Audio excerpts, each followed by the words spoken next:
महावीर चा प्रणाम। प्रणाम प्रणाम प्रणाम। एगो काम करो, दुधिया लमहार के एगो लाचका बना देतनी और वही पर रोज देखिए बाबूजी, याद करो वो दिन जहिया हम तो साइकिल छुअले रही, गरम तावा क के हमरा गांव पर रोटी पकैले रह। यही से आज हम तोहरा के लाइल बनी अपने जेल के आड़ में। डंटवा तहरा जाई।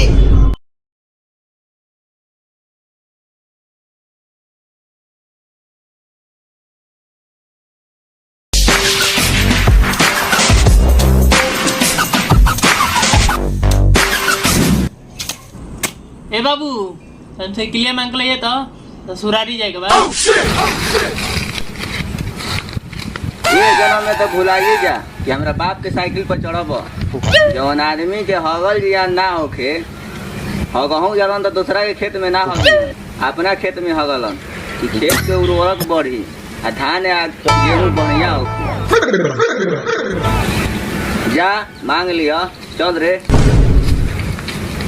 जाना बड़े हमरे बाप ठीक है भाई, केतनो गलती करी ले बाहर ना बोले।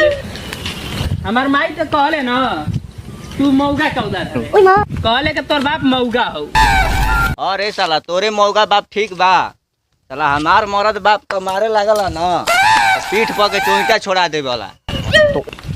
ए अपना बाप के तना बाहर ना बुझी ले, चुटकी में रखी ले, चुटकी में। मन करला तो दू चार लतियाइब करी ले, माइर चेन बोलले। यही से तो तू ना पिटालस। काश हमरो बाप भणवा रही तो हमू ना पिटैती, ऐश करती।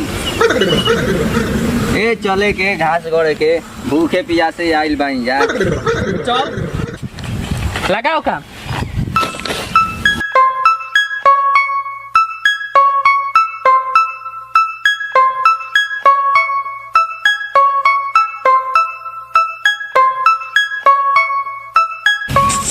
ससुरा से मिलल बाटे साइकिल सरकारी, एकर आगे का लागी टाटा सफारी।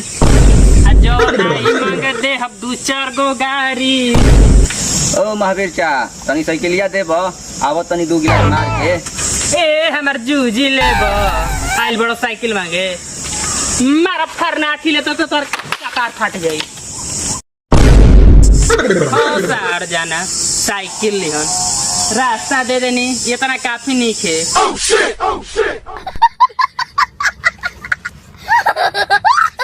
अब साइकिलो दी, कल सुबेरे रास्ता घिरवावत नहीं है, देखा तनी कौन आवत ताटे जाताटे। का हाल बा हो महावीर भाई? कहत रही तनी साइकिलिया देबो का, तो सुरारी जाके रहे मरावे खातिर खरीद ले। मैं साइकिलिया प्राव का दो चौके के साइकिलिया पर काहे ऐसे बोलत बड़ा, औकात खोजत बड़ा। हमरा बड़का बेटा कावे द पंजाब से बर्फ मलाई बेच के दुआर पर हाथी खड़ा करब, यही रास्ता सब सुरा नहीं जाइब। हाँ जो मांगे के भीख पादे के भीख। हाँ हथिया के जूजिया खरीद लिए, घर में तो मेहर मौका बनल। भोसड़ी के चलते जाने मन ताने गांव में बदनाम होता नहीं। हमरा सामने हाथी खरीदे चलल बड़े, साइकिल वाला बनता हुआ। रुको सारे चोर खानदान से ही ले, तोर साइकिल ना चोरी करा देना तो कोई हो। हाँ फिर जूजी से घूमी हो, हमू तो पहले जाते बनी। जानत है भाई, लागत न कि आधा जिंदगी तो हमके घासे गढ़े में चल जाई। चेन तक बार ले ले बड़े, जाती हो भी बाबूजी से कहे तो 2 गो ताजमहल बनवा, एगो में हम रह, एगो में तू रही हो। एगो बाप से तो साइकिल बार नहीं कहू खरीदा आ ताजमहल बनवाइबे। एगो साइकिलिए बा, तो बाप ने बार ना छुए देवला। वेतन तो कम से कम अमेरिका जाती जाना घूमे उमे। साइकिल जाऊ तो टकल का बाप जाइए अमेरिका घूमे। हमार नाना गइला रहन विदेश, सऊदीया से 2 बड़ा कस के लाई रहन आलू।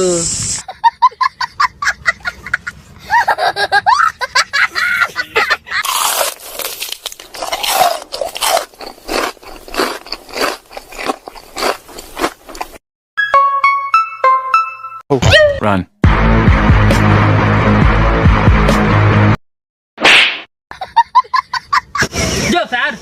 घर में प्लास्टिक में साग भात धइल बा घास लेके नहीं हो तो खइबो ना। भाई जूजी पर घास लाके कौन हमारे खानदान का नाम ऊंचा कर दिले? पढ़ते लिखते ये नारसा का काजू किसमें तो रखी थी ना पढ़ी तो अनसो तो नोट ना चाहिए खात रह तारे सिंचुली में ना पिलवा पड़ी ना कल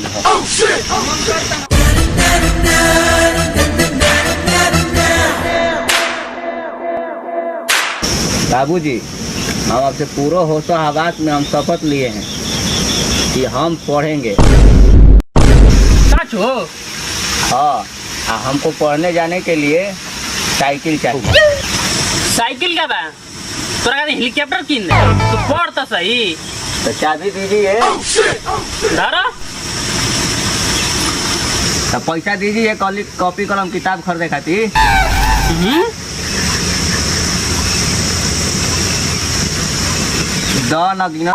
मुझे इतने है रही बा बढ़िया से पढ़ियो देख लो करना हमरा ई समझ में नहीं आवत तोर लीचड़ बाप तोरा के साइकिल कैसे दे देला? अरे साला आज जैसे ही गईनी है हम घर है बाबू से कहनी है बाबू अब हम घास गढ़े ना जाए अब हम पढ़े जाई।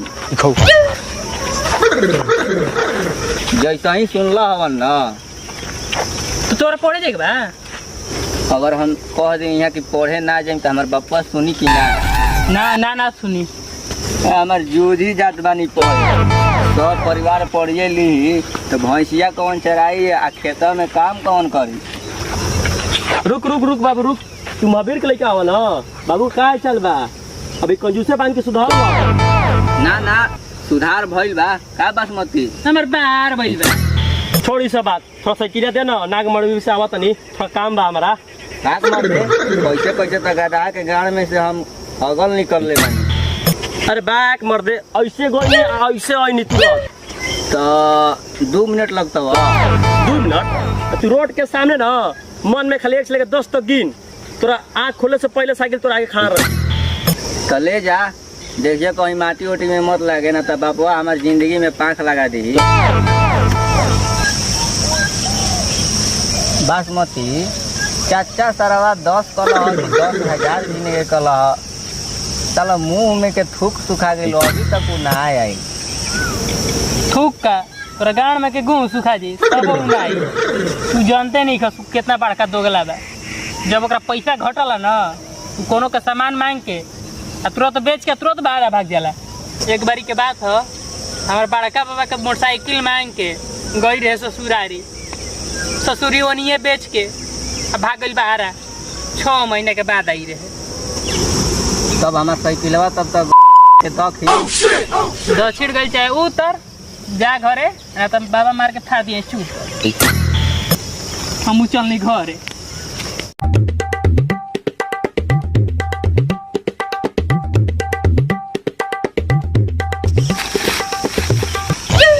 खा खा बबुआ आ गिलो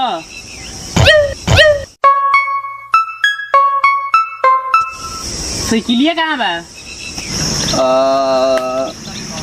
तू थोड़ा बाबू का बंचिलिया का एगो दोस्त के काम रहे तो दे देनी है कहला कि शाम के दे दे।